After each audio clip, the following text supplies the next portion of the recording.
आज बात करने वाले हैं प्लासी के युद्ध के बारे में। प्लासी का युद्ध जो है वो 23 जून 1757 को हुआ और इस युद्ध में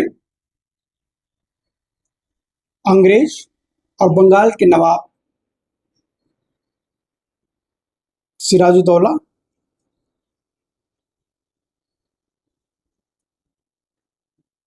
बंगाल का नवाब और अंग्रेजों की तरफ से क्लाइव ने भाग लिया।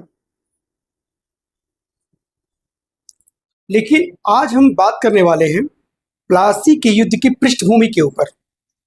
क्या बैकग्राउंड था, क्या पूर्व पीठिका थी उसकी, जिसके कारण प्लासी का युद्ध लड़ा गया। तो अगर इसके हम पूर्व पीठिका को समझने का प्रयास करें तो हम देखते हैं कि कैसे मुगल काल के दौरान ब्रिटिश ईस्ट इंडिया कंपनी ने और फ्रांसीसी फ्रेंच ईस्ट इंडिया कंपनी ने बंगाल में अपना कदम रखा। यहां से हम शुरू करना चाहेंगे। तो सबसे पहले 1651 में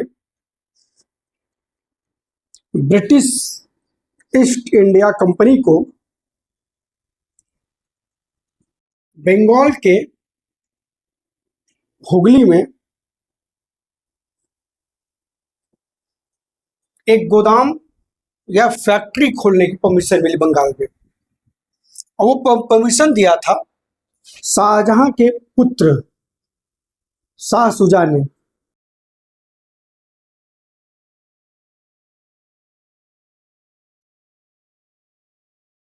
और ग्रेवियन वॉटन और ब्रिजमैन के नेतृत्व में यहाँ हुगली का ये फैक्ट्री कोठी या गोदाम तैयार हुआ। और जो बंगाल था, जब ब्रिटिश ईस्ट इंडिया कंपनी ने यहाँ पे यहाँ से व्यापार शुरू किया, निर्यात शुरू किया, तो उसमें क्या निर्यात में था? शोरा था, रेशम था, चीनी था, मलमल के कपड़े थे, कुछ जूट से बनी हुई चीजें थी। इनका निर्यात शुरू हुआ। तो 1651 ने बंगाल में कदम रखा। हुगली में अंग्रेजों ने और फ्रांसीसी ईस्ट इंडिया कंपनी ने 1674 में कदम रखा बंगाल में। और वो कदम कहाँ रखा? चंद्रनगर में। तो चंद्रनगर की का गोदाम था, वो बन के तैयार हुआ 1690-92 में। और 1774 में फ्रांसीसी ईस्ट इंडिया कंपनी को चंद्रनगर में एक व्यापारिक फैक्ट्री, गोदाम या कुटी बनाने का परमिशन जो है वो तात्कालिक बंगाल के सूबेदार शाइस्ता खान ने दिया था।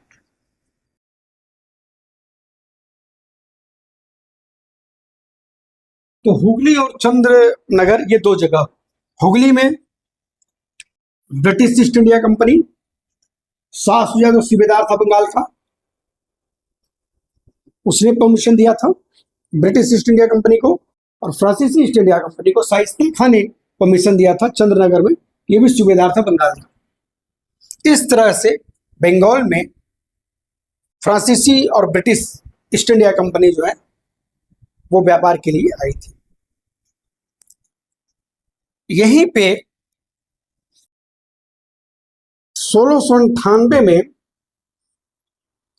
औरंगजेब के पौत्र यानी कि बहादुर शाह प्रथम के पुत्र अजीम उस शान ने ब्रिटिश ईस्ट इंडिया कंपनी को गोविंदपुर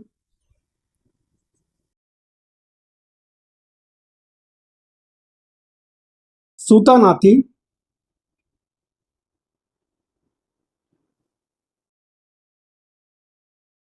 और कालीघाट की जमींदारी जो है वो मात्र 12,000 में दे दी थी। 1698 में ब्रिटिश ईस्ट इंडिया कंपनी को गोविंदपुर, सूतानाती, कालीघाट कि जमींदारी मात्र 12,000 दे दिया था। किसने? औरंगजेब के पौत्र अजीमुस शान ने।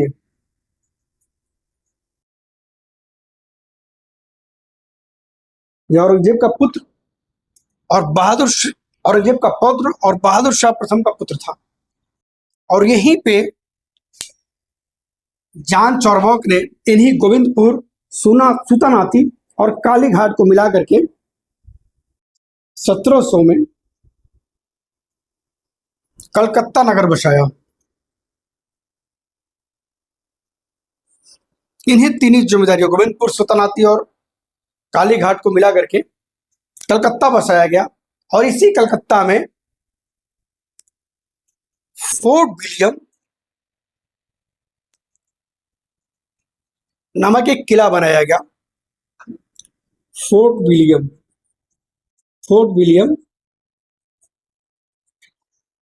फोर्ट किला था कलकत्ता में, और जो किला था, और ये विलियम जो था वहां का जो राजा है इंग्लैंड का, विलियम तृतीय, इसी के नाम पे इस किले का नाम फोर्ट विलियम बनाया गया। फोर्ट विलियम हुआ। और ये जो 1700 का सन है, ये भी बहुत महत्वपूर्ण है, क्योंकि इसी साल मद्रास प्रेसिडेंसी जो थे, ये मद्रास प्रेसिडेंसी है, इससे बंगाल प्रेसिडेंसी को अलग करके एक नया प्रेसिडेंसी बनाया गया। मद्रास से बंगाल को अलग करके 1700 में बंगाल को एक नई प्रेसिडेंसी बनाई गई। और इस तरह से शुरुआती बंगाल में हुगली, चंदनगर, कलकत्ता, फोर्ट विलियम, इसकी कहानी धीरे धीरे चलती रही। अब बात करते हैं कि 18वीं सदी में ब्रिटिश ईस्ट इंडिया कंपनी और मुगल शासक और बंगाल के बीच क्या संबंध रहे, उसके ऊपर बात करेंगे आपसे।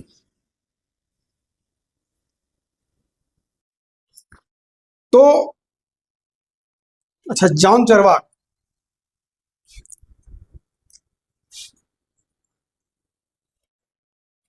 अच्छा आप ये पूछ रहे थे ना, कलकत्ता का जो संस्थापक है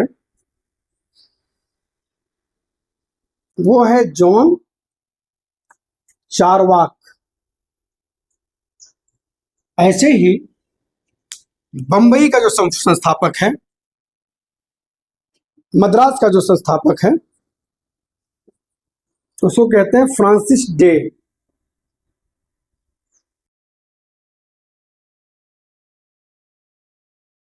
वैसे ही बंबई का जो वास्तविक संस्थापक है वो है गैरोल्ड, चार्ल्स गैरोल्ड आंग्यार। ये क्लियर हो गया ना, कलकत्ता, मद्रास और बंबई।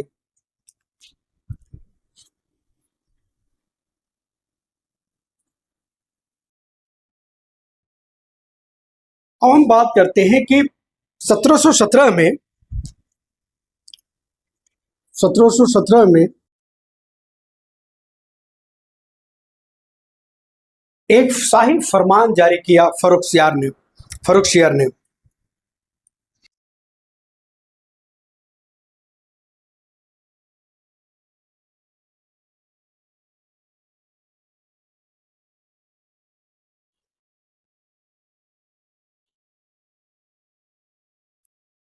और ये इसलिए जारी हो पाया क्योंकि जॉन सुरमन के नेतृत्व में, या सरमन के नेतृत्व में, 1717 में ही जॉन सरमन के नेतृत्व में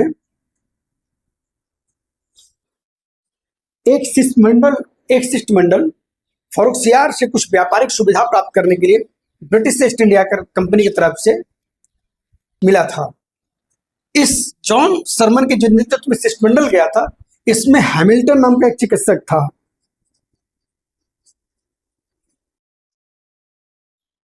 और ये जो हैमिल्टन था वो एक सर्जन था।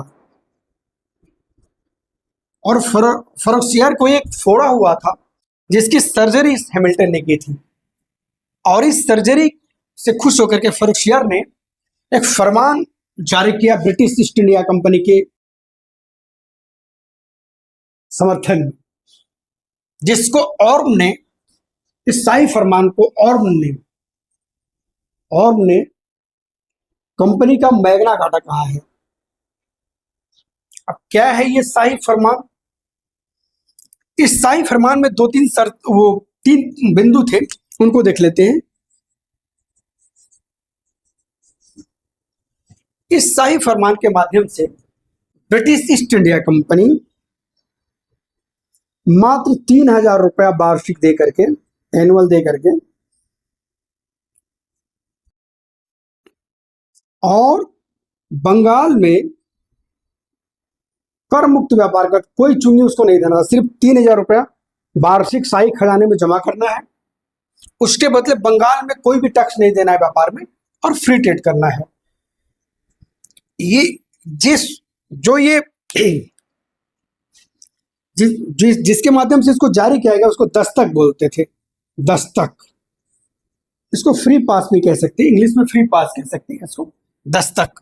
और ये फरुखसियार ने और जॉन सर्वन के नेतृत्व में जो हैमिल्टन नाम का सर्जन था, जिसने सर्जरी करके उसको रोग मुक्त किया था, उससे खुश होकर के उसने दिया था। पहले जो शाही फरमान जारी किया उसमें 2-3 बातें थी। तो पहली बात ये थी कि ब्रिटिश ईस्ट इंडिया कंपनी को बंगाल में फ्री ट्रेड करने का एक फरमान जारी किया, जिसमें 3,000 रुपया सिर्फ वार्षिक जमा करके मुक्त व्यापार कर सकता था। दूसरा था कलकत्ता जो है, कलकत्ता के आसपास की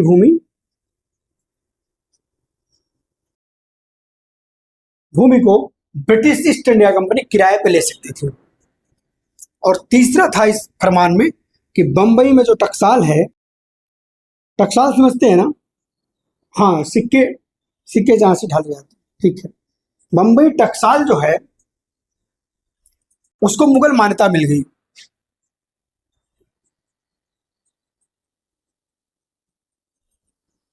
इसमें चौथी भी एक बात है, इसको बता देते हैं। 10,000 रुपया मात्र वार्षिक जमा करके सूरत में मुक्त व्यापार कर सकते थे अंग्रेज, यानी ब्रिटिश ईस्ट इंडिया कंपनी। यहां इन तीनों का जानना उतना जरूरी नहीं था जितना था पहला जानना। ये जो दस्तक मिला शाही फरमान 1717 से, यही दस्तक बंगाल में ब्रिटिश ईस्ट इंडिया कंपनी और बंगाल के शासकों के भी झगड़े का कारण बनता है।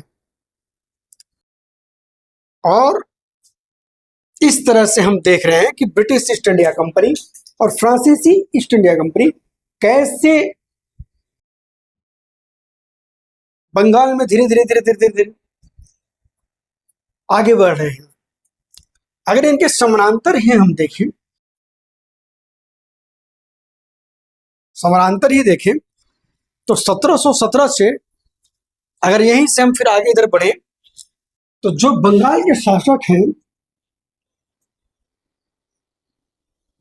या बंगाल के जो नवाब हैं, फरुखसियार ने उसी 1717 से ही बंगाल मुर्शीद कुली खां को बंगाल का नवाब बना दिया था। तो मुर्शीद कुली खां 1717 से लेकर 1727 तक बंगाल का नवाब रहा। उसके बाद उसका दामाद सुजाउद्दीन, ये भी बंगाल का नवाब रहा 1727 से लेकर 1739 के बीच में। इसके बाद सुजाउद्दीन का पुत्र सरफराज, ये 1739 से लेकर के 1740 के बीच में ये भी बंगाल का नवाब रहा। फिर अलीवर्दी खां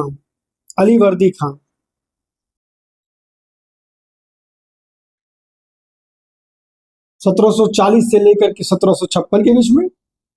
और फिर सिराजुद्दौला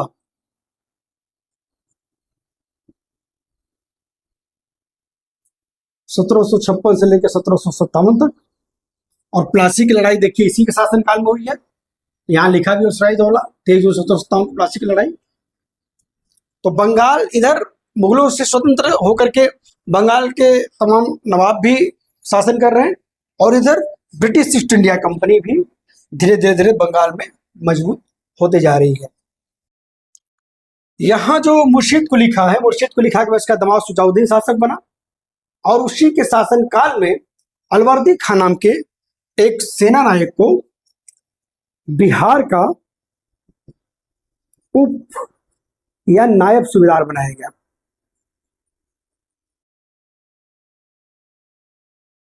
और अलवर्दी, ये जो सुजाउद्दीन मरा तो इसका पुत्र सरफराज शासक बना 39 में 40 तक था। यही अलवर्दी खां जो बिहार का उप या नायब सूबेदार था, इसी ने सुजाउद्दीन के पुत्र सरफराज को मार करके और मुर्शिद कुली खां के वंश को यहाँ समाप्त किया, और अलवर्दी खां खुद बंगाल का नवाब बन गया। और जब ये बंगाल का नवाब बना तो इसने 2 करोड़ रुपया नजराना के तौर पे मुगल बादशाह मोहम्मद शाह रंगीला के पास भेजा। लेकिन फिर अगले 16 साल तक उसने मुगल बादशाह को या मुगल शासकों को कोई नजराना या कोई भेंट ऐसे कुछ नहीं भेजा। अलवर्दी खां का कोई पुत्र नहीं था। अलवर्दी खां जो बंगाल का नवाब बना है, 56 तक रहेगा, इसका कोई पुत्र नहीं है, इसकी 3 पुत्रियां हैं।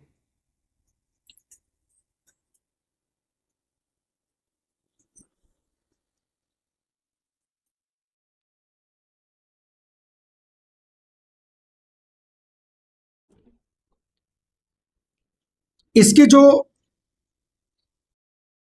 एक पुत्री है उसका विवाह ढाका के नवाब से हुआ है, उसका नाम है घसीटी बेगम।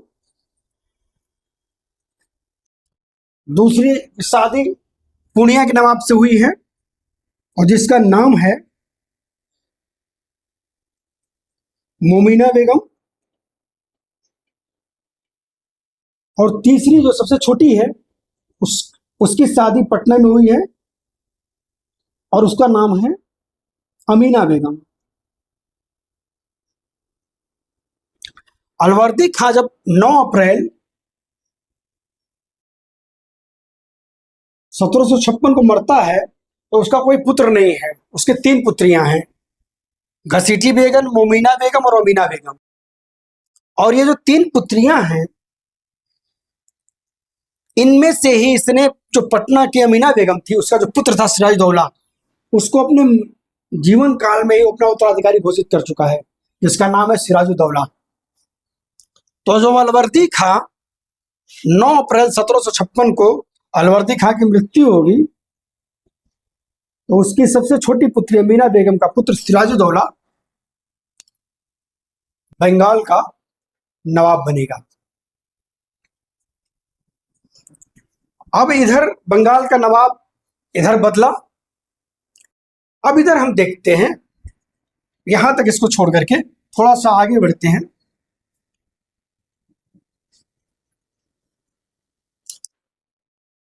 ये तो बंगाल में हो रहा था ना। दक्षिण भारत में क्या हो रहा था? दक्षिण भारत में ब्रिटिश ईस्ट इंडिया कंपनी और फ्रेंच ईस्ट इंडिया कंपनी के बीच में स्ट्रगल हो रहा था, एंग्लो फ्रेंच वार हो रहा था, जिसको कर्नाटक वार भी कहते हैं या कर्नाटक का युद्ध कहते हैं।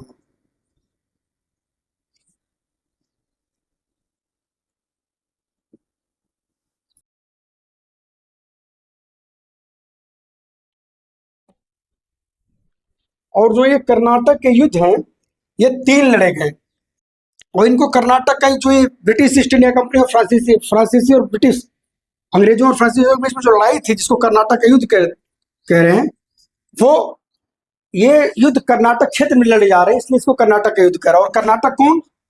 आज का कर्नाटक नहीं, जो मैसूर वाला क्षेत्र है, ये कर्नाटक है 18वीं सदी का कर्नाटक, जो पूर्वी तट पे है। और जो मद्रास के दक्षिण वाला भाग है, पूर्वी तट वाला, आज का जो कर्नाटक है वो पश्चिमी तट वाला कर्नाटक है। तो जो ये कर्नाटक का युद्ध, ये 3 युद्ध लड़ा गया। पहला 1746 से 1748 के बीच में एला सापला की संधि के तहत समाप्त हुआ। दूसरा 1749 से 1754 के बीच में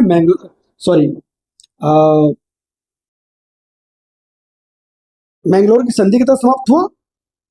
और तीसरा जो है वो 1756 से लेकर के 1763 के बीच में, और पेरिस की संधि के तहत समाप्त हुआ। सॉरी, मैंगलोर नहीं, पांडिचेरी की संधि है, पांडिचेरी की संधि के तहत समाप्त हुआ। ये एला सापला की संधि था और ये पेरिस की संधि का था। अब ये जो फ्रांसीसी और अंग्रेज हैं, ये यूरोप में दो बहुत बड़े शत्रु हैं। इनके बीच में सबसे अधिक शत्रुता है यूरोप में। इनके बीच 100 वर्ष युद्ध हुआ है, इनके बीच गुलाबों का युद्ध हुआ है, इनके बीच 30 वर्ष युद्ध हुआ है, इनके बीच ऑस्ट्रिया का उत्तराधिकार हुआ है, कई युद्ध हुआ है, इनके बीच 100 वर्ष युद्ध हुआ है। तो इनके बीच युद्ध लगातार चल रहे थे और कट्टर शत्रु थे। और जब यूरोप में इनके बीच में युद्ध होता था तो इनके उपनिवेशों में भी, इनके व्यापारिक कंपनियों के बीच में मनमुटाव शुरू हो जाता था, झगड़े शुरू हो जाते थे, युद्ध शुरू हो जाता था। जो पहला कर्नाटक युद्ध है, वास्तव में उसकी पृष्ठभूमि थी ऑस्ट्रिया के उत्तराधिकार का युद्ध।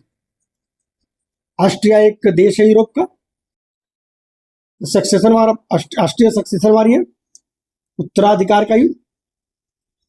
वहां किसके प्रभाव का उत्तराधिकारी गद्दी बैठेगा, इसको लेकर के एक युद्ध हुआ जो चला 1740 से 1748 के बीच में। और जब ये वहां शुरू हुआ तो यहाँ पे फ्रांसीसी और ब्रिटिश ईस्ट इंडिया कंपनी दक्षिण में कर्नाटक में भिड़ गई 46 से 48 के बीच में। तो पहला कर्नाटक युद्ध हो गया।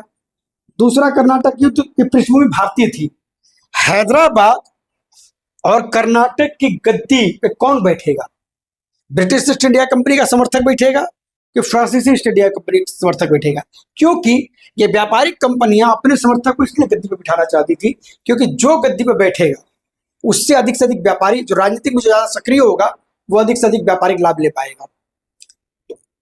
ये दूसरा जो हुआ वो पूरी तरीके से हैदराबाद के निजाम पद के लिए और कर्नाटक के नवाब पद के लिए हुआ। तीसरा जो हुआ उसकी भी पृष्ठभूमि भारत में यूरोप थी। वहां सप्तवर्षीय युद्ध शुरू हुआ, 7 ईयर वार शुरू हो गया, सप्तवर्षीय युद्ध 1756 से लेकर 1763 के बीच में। और जब उनके बीच वहां युद्ध शुरू हुआ तो यहां भी मनमुटाव शुरू हो गया है। और ब्रिटिश ईस्ट इंडिया कंपनी और फ्रेंच ईस्ट इंडिया कंपनी, ये दोनों जो है आपस में ये भी अपने जो है युद्ध की तैयारी में लग जाती है। तो एक तरफ हम देख रहे हैं कि इधर अलवर्दी खां, जिसकी मृत्यु हो गई 9 अप्रैल 1756 को, और अलवर्दी खां जो है उसकी मौत के बाद उसकी पुत्री अमीना बेगम का पुत्र सिराजदौला शासक बनता है। इधर दक्षिण में 1756 में ही देखते हैं, दक्षिण में सप्तवर्षीय युद्ध जो यूरोप में शुरू हुआ है उसका प्रभाव शुरू हो गया है। और अंग्रेज फ्रांसीसियों की तुलना में बंगाल में थोड़े और मजबूत थे। तो हम देखते हैं, इसको बंद करिए, तो इसको बंद करिए।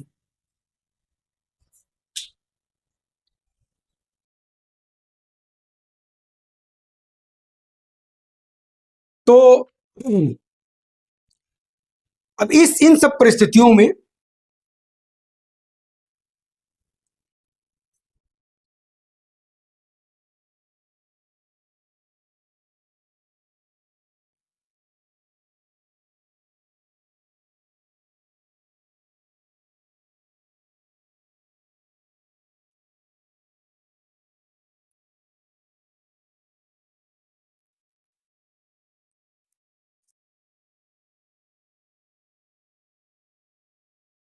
जब 9 अप्रैल 1756 को अलवर्दी खां की मृत्यु हो गई। अलवर्दी खां जो 1740 से लेकर 56 के बीच में बंगाल का नवाब था, इसने यूरोपियों की तुलना मधुमक्खी से की और कहा कि ये मधुमक्खी के छत्ते की तरह हैं, अगर इनको न छेड़ा जाए तो ये शहद देंगे और अगर इनको छेड़ा जाएगा तो ये काट काट के मार डालेंगे। अलवर्दी खां का अधिकतम जो जीवन था, शासन था, वो मराठों से लड़ने में और अहमद शाह अब्दाली के आक्रमण से बचने में खत्म हो गया। और इस तरह से जब अलवर्दी खां मरा और उसका दौहित्र नाती सिराजदौला शासक बना, तो सिराजुद्दौला के अलावा भी उसकी 2 मौसी थी, उसकी माँ के अलावा भी उसकी 2 मौसियाँ थी। तो और सिराजुद्दौला को 2 जगह से चैलेंज मिला, एक तो बाहर से और एक घर में से। तो उसको घर में कौन कौन चैलेंज दे रहा था, घर के अंदर उसको कौन चैलेंज दिया? तो उसकी जो मौसी थी घसीटी बेगम जो ढाका के नवाब की जो पत्नी थी, वो भी अलवर्दी खां की पुत्री थी, तो उसको लगता था कि उसको भी बंगाल में हिस्सा मिलना चाहिए। दूसरा जो पूर्णिया के नवाब मोमिना बेगम का पुत्र था शौकत जंग, ये भी हिस्सा चाहता था। ये तो घर में विरोध हो रहा था सीधे सीधे, घर का एक और सदस्य विरोध कर रहा था।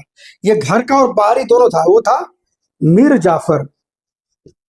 जो मीर जाफर है ये सिराजुद्दौला का फूफा है, अलवर्दी खां का बहन का पति है, यानी बहनोई है।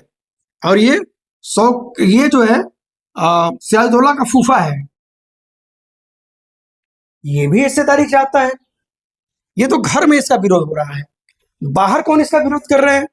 बाहर विरोध देख लेते हैं, दरबार में या बाहर कह लीजिए। तो बाहर इसका विरोध कर रहे हैं, एक मीर जाफर को भी ले लीजिए। मीर जाफर फूफा के साथ साथ वो सेनापति है बंगाल का। इसके आगे अगर हम देखेंगे तो अगला है राय दुर्लभ।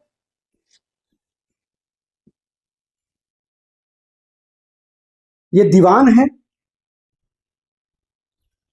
ये भी विरोध कर रहा है। इसके अलावा अमीचंद्र है, अमीचंद ये व्यापारी है। एक जगत सेठ है, ये बैंकर्स है, ये भी विरोध कर रहा है। जगत सेठ ये बैंकर्स है, साहूकार है, ये बैंकर्स है, ये साहूकार, ये विरोध कर रहा है।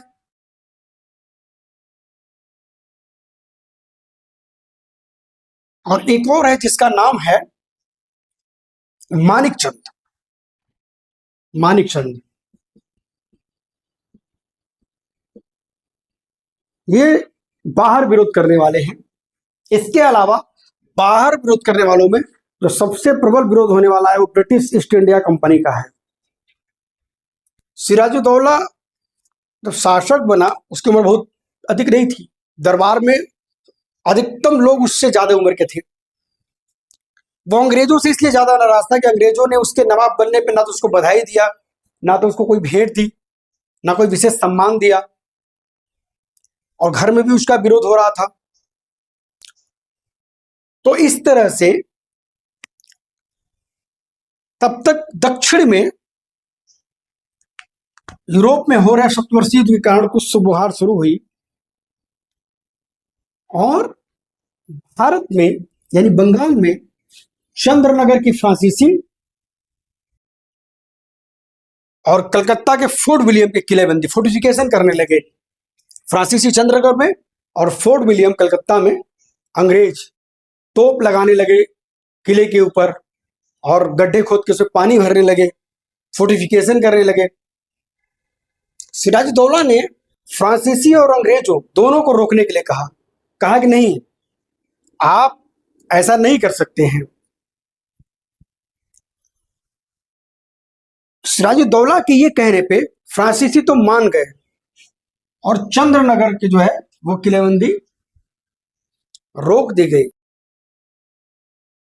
और फ्रांसीसियों को उनके सुरक्षा का आश्वासन दिया गया सिराजुद्दौला के द्वारा। लेकिन ड्रेक के नेतृत्व में, जनरल ड्रेक जो था उसके नेतृत्व में कलकत्ता की किलेबंदी नहीं रोकी गई, और सिराजुद्दौला के बात का कोई विशेष प्रत्युत्तर नहीं दिया गया। सिराजुद्दौला इससे बहुत नाराज हुआ, और उसने 15 जून 1756 को उसने 15 जून 1756 को कलकत्ता पे आक्रमण कर दिया, कलकत्ता पे अधिकार कर लिया, फोर्ट विलियम पे आक्रमण कर दिया, और फोर्ट विलियम पे भी अधिकार कर लिया। वहां एक घटना हुई जिसको कहते हैं ब्लैक होल ट्रेजेडी या काल कोठरी की घटना। काल कोठरी की घटना।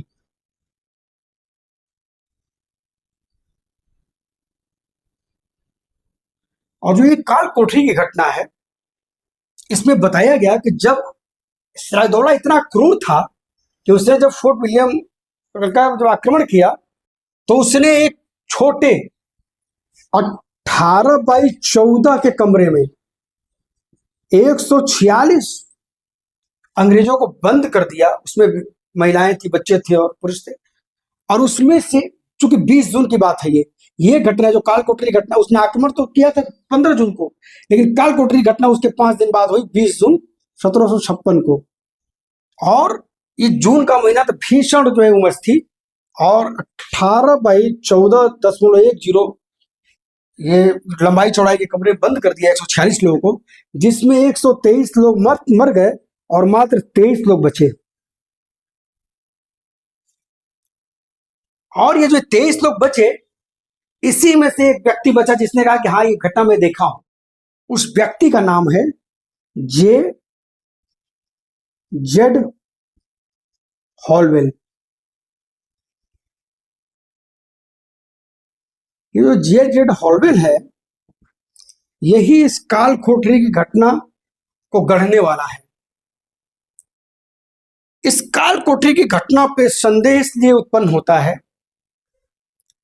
कि यह घटना लगता है कि जैसे गढ़ी गई है, कि आगे जो करने वाले थे अंग्रेज बंगाल में या सिराजदौला के साथ, उसको जस्टिफाई करने के लिए, वो सिराजदौला को दोषी बताने के लिए उन्होंने एक घटना एक गढ़ी जिसका नाम था काल कोठरी घटना, जिसको गढ़ा था जेड हॉलवेल ने।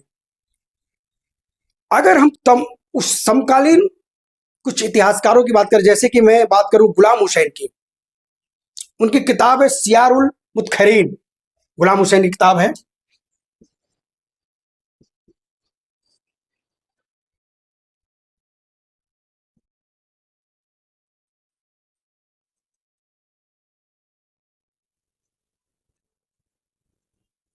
ये तात्कालीन घटनाओं पर लिखी किताब है।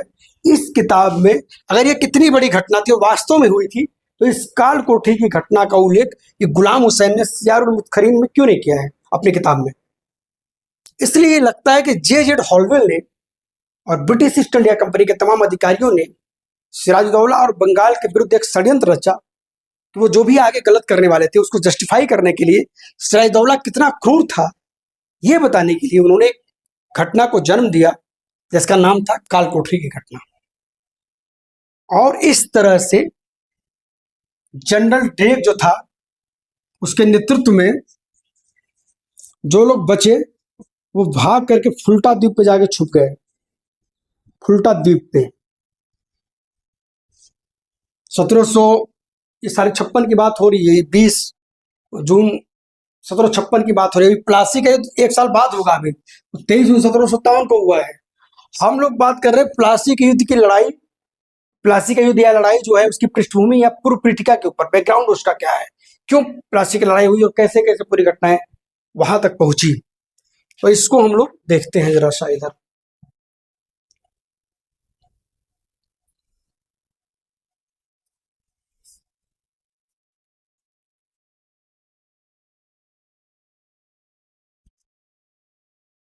जब 20 जून 1756 को जेड हॉलवेल की अगर बात माने, तो उस घटना के बाद जब ड्रेक के नेतृत्व में, ड्रेक गवर्नर था उस समय फोर्ट विलियम का, उसके नेतृत्व में जब फुल्टा द्वीप भाग गए अंग्रेज, तो उसने जो है, उसको छोड़ दीजिए भाई, उसको छोड़ दीजिए। हाँ, फुल्टा द्वीप पे जब भाग गए और वहां से उन्होंने एक समाचार भेजा बंगाल प्रेसिडेंसी से मद्रास प्रेसिडेंसी की तरफ, और समाचार ये भेजा कि बंगाल जो है उसका कलकत्ता, फोर्ट विलियम, ये सारा कुछ निकल गया है ब्रिटिश ईस्ट इंडिया कंपनी के हाथ से। और यहां से दो लोग चले, थल सेना का नेतृत्व किया क्लाइव ने, और जल सेना एडमिरल वॉटसन के नेतृत्व में बंगाल की तरफ कूच की और बंगाल सहायता पहुंचाया गया क्लाइव और वाटसन के माध्यम से। और जो फोर्ट विलियम और कलकत्ता हाथ से निकल गया था, उस पर फिर से उसमें अपनी स्थिति मजबूत करने के लिए दोनों कलकत्ता की तरफ कूच किए। इधर जब कलकत्ता के ऊपर अधिकार कर लिया सिराजदौला ने, तो उसने एक अपने सैन्य अधिकारी मानिक चंद को कलकत्ता सौंप दिया।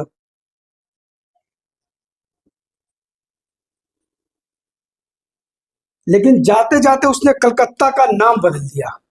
कलकत्ता का नाम क्या कर दिया? अलीनगर। और मानिक चंद को दे करके वो चला गया कलकत्ता से। क्यों गया? क्योंकि उससे बंगाल की राजधानी मुर्शिदाबाद थी, तो वो कलकत्ता मानिक चंद को सौंप करके मुर्शिदाबाद चला गया और उसने कलकत्ता का नाम अलीनगर कर दिया। और इधर इधर उसने अपने विरोधियों को कुछ हद तक उनसे निपटने का प्रयास करने लगा। उसने अपने मौसेरे भाई, जो पूर्णिया का नवाब था शौकत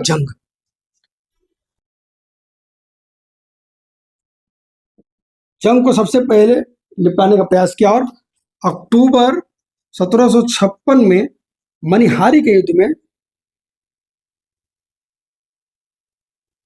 युद्ध में शौकत जंग को परास्त कर दिया और ये मारा गया शौकत जंग।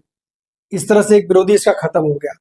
इधर जो है मद्रास से सहायता पहुंच गई कलकत्ता और सिराजदौला के प्रमुख विरोधियों को मिला करके, जिसमें घसीटी बेगम है, जिसमें मीर जाफर है, जिसमें जगत सेठ साहूकार बैंकस जो है जगत सेठ वो है, जिसमें अमी चंद है व्यापारी, जिसमें राय दुर्लभ दीवान है, जिसमें मानिक चंद जो जिसको अलीनगर सौंप के गया था, वो सारे लोग मिले हुए।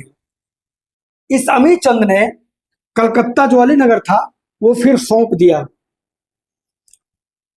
अंग्रेजों को। और जब ये लगा कि स्थिति खराब हो जाएगी, सिराजदौला को ये लगा कि स्थिति खराब होगी, कि जनवरी 1757 तक आते आते सिराजदौला के पक्ष में स्थिति नहीं रही, उसके विरुद्ध हो गई। और ब्रिटिश ईस्ट इंडिया कंपनी में क्लाइव और वाटसन ने बहुत सारे जो उनका नुकसान हुआ था उसकी भरपाई कर ली। सिराजदौला ने मजबूरन एक संधि की और उस संधि को कहते हैं अलीनगर की संधि। अलीनगर संधि मतलब कलकत्ता की संधि। आपको याद होगा तो मैंने बताया था कि जब 1756 में जून में जब उसने कलकत्ता पे अधिकार कर लिया और जब मानिक चंद को कलकत्ता सौंप के जाने लगा, तो उसने कलकत्ता का नाम क्या कर दिया था? अलीनगर कर दिया था। तो इसलिए ये अलीनगर की संधि होगी। 9 फरवरी 1757 को एक संधि होगी जिसको कहते हैं अलीनगर की संधि।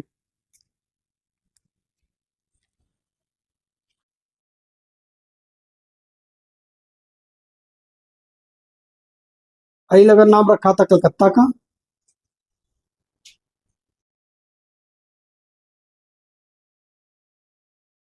इस संधि की कुछ शर्तें थी और सिराजदौला बैकफुट पे आकर के इस सारी शर्तों को मान गया उसने, कि उसकी स्थिति पहले से थोड़ी सी कमजोर हो गई।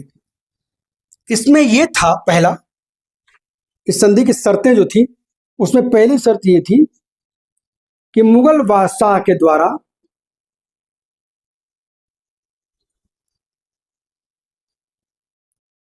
द्वारा ब्रिटिश ईस्ट इंडिया कंपनी को दी गई सारी सहूलतें बहाल रहेंगी। दस्तक को माना जाएगा, कलकत्ता के आसपास की भूमि किराए पे खरीद सकते हैं। पहला तो ये मान लिया। इसी में मान लिया दूसरा कि सिराजुद्दौला युद्ध का हर्जाना देगा। युद्ध हर्जाना ब्रिटिश ईस्ट इंडिया कंपनी को देगा। तीसरा, सिक्के ढालने का भी अधिकार जो है, टकसाल का अधिकार, मतलब सिक्के ढालने का टकसाल का अधिकार भी इनको दे दिया। चौथा, कलकत्ता और फोर्ट विलियम ये भी उसको सौंप दिया। और फोर्ट विलियम के फोर्टिफिकेशन का यानी दुर्गीकरण का अधिकार भी दे दिया कि आप उसको फोर्टिफिकेशन कर सकते हैं। और वो इसलिए जरूरी था क्योंकि दक्षिण में भी फिर 7 ईयर बाद जब शुरू हो गया था यूरोप में, तो दक्षिण में भी कर्नाटक में युद्ध की फिर से लग रही थी, पृष्ठभूमि तैयार हो रही है, इसलिए यहां फोर्टिफिकेशन करना चाहते थे। अंग्रेजों को यह लगा कि जब ये इतना सब कुछ प्राप्त किया जा सकता है तो सिराजुद्दौला की जगह बंगाल में कठपुतली को अपना नवाब बनाया जा सकता है। उन्होंने क्या किया, चंद्रनगर जो फ्रांसीसियों का गोदाम था उसके ऊपर अटैक करके अधिकार कर लिया। और सिराजुद्दौला ने जो है फिर मजबूरन युद्ध की घोषणा की। और 23 जून 1757 को प्लासी का युद्ध हुआ। प्लासी जो है वो नादिया जिले में, नादिया डिस्ट्रिक्ट में है, बंगाल में। भागीरथी यानी गंगा नदी जो है वहां की, उसकी वहां नाम भागीरथी है। भागीरथी नदी किनारे हुआ प्लासी, नादिया डिस्ट्रिक्ट है वहां पे है ये। और इस प्लासी के लड़ाई में तो 23 जून 1757 को हुई, उसमें सिराजुद्दौला, तमाम लोगों ने सिराजुद्दौला को अंग्रेजों के समक्ष गिरवी रख दिया, एक तरह समझ लीजिए। मीर जाफर ने, राय दुर्लभ ने, अमीर चंद ने, मनिक चंद ने, राय दुर्लभ ने, इन सब ने जो है विश्वासघात किया सिराजुद्दौला के साथ। और इस तरह से प्लासी के युद्ध में सिराजुद्दौला की हार ने भारत के इतिहास के अगले 190 साल के दिशा और दशा को बदल दिया। हम लोग अभी अगले क्लास में देखेंगे प्लासी का युद्ध। अभी तो हम लोग इसकी पृष्ठभूमि देख रहे थे, पूर्व पीठिका देख, बैकग्राउंड क्या था इसका। अब हम लोग आगे क्लास में देखेंगे प्लासी का युद्ध। प्लासी का युद्ध क्या था इसको देखेंगे।